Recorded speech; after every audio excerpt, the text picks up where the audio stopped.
মাত্র 14,000 ভারতীয় রুপিতে Redmi 13 launch হয়ে গেছে ভারতের বাজারে। যে ফোনটাতে ভালো ডিসপ্লে, ভালো ক্যামেরা এবং ভালো প্রসেসর দেওয়া হলো, ভুল করে Redmi 13 5G ফোনটাকে এখনই কিনবেন না। তার কারণ এই ফোনটাতে প্রধানত 5টি কম্প্রোমাইজ করা হয়েছে, যার মধ্যে 3টি কম্প্রোমাইজকে একদমই ইগনোর করা যায় না। সুতরাং যারা 14-15 হাজার টাকা রুপির মধ্যে একটি ভালো 5G ফোন কিনতে চাইছিলেন, তারা আগে এই ভিডিওটি শেষ পর্যন্ত দেখুন, তারপরে সিদ্ধান্ত নিন যে আপনারা Redmi 13 5G ফোন কিনবেন না এর বদলে অন্য কোনো ফোন কিনবেন। অবশ্যই এর বদলে যে ফোনগুলো বেস্ট হবে সেটাও আমি জানিয়ে দেবো এই ভিডিওর শেষে। তো ওয়েলকাম বন্ধুরা, আশা করছি আপনারা সবাই ভালো আছেন। আপনারা দেখছেন টেকটিক্স, আমি দীপঙ্কর সমস্যা করে আজকে ভিডিও শুরু করছি। তো Redmi 13 5G ফোনটার প্রাইস জেনে নিচ্ছি। এই ফোনটা ভারতের ই-কমার্স ওয়েবসাইট অ্যামাজনে অলরেডি বিক্রি শুরু হয়ে গেছে। যার বেস ব্র্যান্ড 6GB 128GBর দাম ভারতীয় টাকা রাখা হয়েছে 13,999 রুপি, এবং এর আপার ভ্যারিয়েন্ট 8GB 128GBর দাম ভারতীয় টাকা রাখা হয়েছে 14,499 রুপি। আর এই ফোনটা অনলাইনে কিনতে গেলে 1,000 টাকার ডিসকাউন্ট কুপন পেয়ে যাচ্ছেন, অর্থাৎ এই ফোনটার বেস ব্র্যান্ড 13,000 রুপির মধ্যে আপনারা কিনতে পারবেন। তো এই দামের মধ্যে এই ফোনটা কি আমাদের নেওয়া উচিত সেটা আমরা জেনে নেব এই ভিডিওর শেষে। তার আগে এই ফোনটার ভালো এবং খারাপ সবগুলো জেনে নিচ্ছি। তো এই ফোনটার ভালো গুণ যদি বলি, তাহলে এর লুকস আর ডিজাইনকে আগে রাখতে হচ্ছে। এই ফোনটার ব্যাকে ক্রিস্টাল গ্লাস ডিজাইন দেওয়া হয়েছে, যা এই দামের মধ্যে একদম প্রিমিয়াম লুকে আমরা দেখতে পাচ্ছি। ব্যাকে প্রধানত দুটো ক্যামেরা আমরা দেখতে পাচ্ছি, যার পাশে রিং আকারের ফ্ল্যাশ লাইটটি রাখা হয়েছে, যেটি ফ্ল্যাশ লাইটের পাশাপাশি নোটিফিকেশন লাইট হিসেবেও কাজ করবে।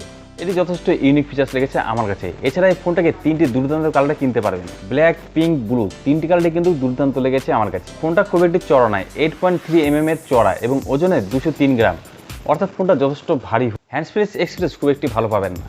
আর এই ফোনটার দ্বিতীয় ভালো গুণ হচ্ছে এখানে IP রেটিং আপনারা পেয়ে যাচ্ছেন। এই দামের মধ্যে এখানে IP53 রেটিং দেওয়া হয়েছে, অর্থাৎ ফোনটি ডাস্ট প্রুফ এবং সামান্য স্ক্র্যাচ প্রুফ। হালকা ছিটে পেটে জলের হাত থেকে এটা অনায়াসে রক্ষা পেয়ে যাবে। এরপরে এই ফোনটার তৃতীয় ভালো গুণ হচ্ছে এর ডিসপ্লে। এখানে 6.79 ইঞ্চির ফুল HD 120,000 IPS ডিসপ্লে ইউজ করা হয়েছে, যে ডিসপ্লেটি TOV সার্টিফিকেট প্রাপ্ত, অর্থাৎ এখানে ব্লু লাইট থেকে সম্পূর্ণ সুরক্ষা পেয়ে যাবেন আপনারা, এবং ডিসপ্লেতে কোনো ফ্লিকারের সমস্যা আসবে না। এবং এখানে গোয়েডা কালার স্ক্রিন প্রোটেকশনও রাখা হয়েছে। যদিও ডিসপ্লেতে আমি একটি কম্প্রোমাইজ দেখতে পেরেছি, সেটা একটু পরে বলছি। আর এখানে 4 নম্বর ভালো গুণ হচ্ছে এখানে 108 মেগাপিক্সেলের একটি মেন ক্যামেরা পেয়ে যাচ্ছেন, যেখানে HDR মোড, অটো নাইট মোডে আপনারা বিভিন্ন কোয়ালিটির ভালো ফটো তুলতে পারবেন। এবং তার পাশাপাশি একটি 2 মেগাপিক্সেলের ম্যাক্রো সেন্সর ক্যামেরা রাখা হয়েছে, যেটি নামমাত্র আমরা বলতে পারি। এবং সামনে 13 মেগাপিক্সেলের একটি ভালো কোয়ালিটির সেলফি ক্যামেরাও রাখা হয়েছে, যেগুলো দিনে বেলা ভালো কোয়ালিটির ফটো এবং ভিডিও পেয়ে যাবেন, নাইটে অ্যাভারেজ কোয়ালিটির ফটো এবং ভিডিও পাওয়া যাচ্ছে, যেটা এই দাম অনুযায়ী আমরা স্বাভাবিক বলতে পারি। আর ক্যামেরা তো আমরা কম্প্রোমাইজ দেখতে পেরেছি, সেটা একটু পরে বলছি। এছাড়া এই ফোনের 5 নম্বর ভালো গুণ হচ্ছে এখানে একটি ভালো কোয়ালিটির প্রসেসরও রাখা হয়েছে। এখানে 4 নানোমিটারের উপরে বেস করে তৈরি স্ন্যাপড্রাগন 4 জেনারেশন 2 এসিলারেটেড প্রসেসর রাখা হয়েছে, এবং LPDDR 4X RAM, phone storage রাখা হয়েছে UFS 2.2। ওভারঅল এখানে অনুরোধ স্কোর 4.5 লাখের মতন আপনারা পেয়ে যাবেন, অর্থাৎ ফ্রি ফায়ার, পাবজির মতন গেমগুলোকে অনায়াসে আপনারা 40 ফ্রেম পার সেকেন্ডে স্মুথ কোয়ালিটিতে খেলতে পারবেন। এটি কোনো মতো একটি গেমিং ফোন নয়। হাই কোয়ালিটির গেমিং যারা খেলতে চাইছেন তাদেরকে হয়তো এখানে নিরাশ হতে পারে। এরপরে এর ভালো গুণ হচ্ছে এখানে ভালো কোয়ালিটির ব্যাটারি পেয়েছেন, 5030 mAh একটি বড় ছোটো ব্যাটারি এখানে রাখা হয়েছে। চার্জ করার জন্য 33 ওয়াটের চার্জিং সাপোর্ট রাখা হয়েছে, এবং চার্জারটা তো অবশ্যই বক্সে পেয়ে যাবেন। এছাড়া এখানে 3.5 এর অডিও জ্যাকটিও পেয়ে যাচ্ছেন, এবং এখানে আয়ার ব্লাস্টারও পেয়ে যাবেন, অর্থাৎ ঘরের ইলেকট্রিক জিনিসগুলোকে আপনারা অনায়াসে রিমোট কন্ট্রোলের মাধ্যমে কন্ট্রোল করতে পারবেন। ফিঙ্গারপ্রিন্ট আনলক সেন্সারটি এর ফোনের সাইডে দেওয়া হয়েছে।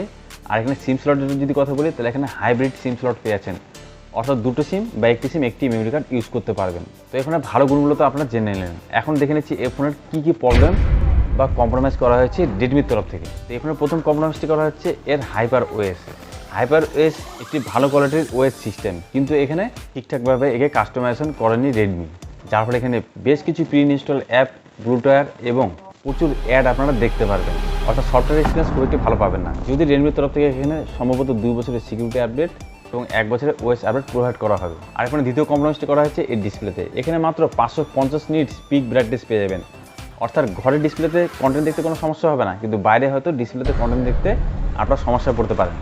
এছাড়া এই ফোনের তৃতীয় কম্প্রোমাইজটি করা হয়েছে এর ক্যামেরাতে। 108 মেগাপিক্সেলের মেন ক্যামেরা পাচ্ছেন, কিন্তু এখানে 4K রেজলিউশনে ভিডিও শ্যুট করতে পারবেন না। তার কারণ প্রসেসর, এই প্রসেসরটি 4K রেজলিউশনে ভিডিও শ্যুট করার জন্য সাপোর্টই করে না। অনলি 1080pতে আপনারা ভিডিও রেকর্ডিং করতে পারবেন। আর এখানে পরবর্তী অর্থাৎ 4 নম্বর কম্প্রোমাইজটি করা হয়েছে এর স্পিকারে। এখানে একটি সিঙ্গেল মাত্র স্পিকার পেয়ে যাচ্ছেন, অর্থাৎ মিউজিক এক্সপিরিয়েন্স খুব একটি ভালো পাবেন না আপনারা। এবং এখানে 5 নম্বর কম্প্রোমাইজটি করা হয়েছে এর কলিংয়ের দিক থেকে, অর্থাৎ এখানে একটি সিঙ্গেল মাত্র মাইক রাখা হয়েছে। এখানে নয়েজ ক্যান্সেলেশন মাইকটি রাখা হয়নি, যেটিতে আপনাদেরকে সবচেয়ে বড় সমস্যায় পড়তে হতে পারে। ভিড়ের মধ্যে আপনারা যদি কথা বলেন, তাহলে অপরপক্ষের ব্যক্তিটি আপনার কথা ঠিকমতো শুনতে পারবে না। আর এই দামের মধ্যে নয়েজ ক্যান্সেলেশন মাইকটি দেয়নি, এটি কিন্তু একটি বড়সড় কম্প্রোমাইজ, যেটি কোনো মতে মেনে নেওয়া যায় না। তাহলে এই দামের মধ্যে কোন ফোনটা আপনাদের জন্য বেটার হতে পারে? ভিভো T3X বা iQOO Z9X এই ফোনটা আপনারা নিতে পারেন, এটি একটি ভালো অপশন হতে পারে। এছাড়া লাভা ব্লেজ এক্স এই ফোনটা আপনারা নিতে পারেন, যেটি মাত্র 15,000 টাকার মধ্যে কার্ভ ডিসপ্লে প্রোভাইড করছে এবং বিভিন্ন রকম ভালো ভালো কোয়ালিটির স্পেসিফিকেশন দিয়েছে। তো বন্ধুরা, এখন আপনারা সিদ্ধান্ত নেবেন আপনারা Redmi 13 5G এই ফোনটা কিনবেন, না আমি যে অপশনগুলো দিলাম সেগুলো কিনবেন। কি মতামত অবশ্যই কমেন্ট করে জানতে পারেন। আর ভিডিওটি ভালো লাগলে এখন একটা লাইক করতে পারেন। আর চ্যানেলে আমার ভিডিও নতুন দেখছেন তাহলে অবশ্যই টেকনিক্যাল চ্যানেলটিকে সাবস্ক্রাইব করে যেতে পারেন। তো আজকে ভিডিওটি এখানে কি, দেখা হবে আপনাদের সাথে নেক্সট ভিডিওতে। আজকে টাটা।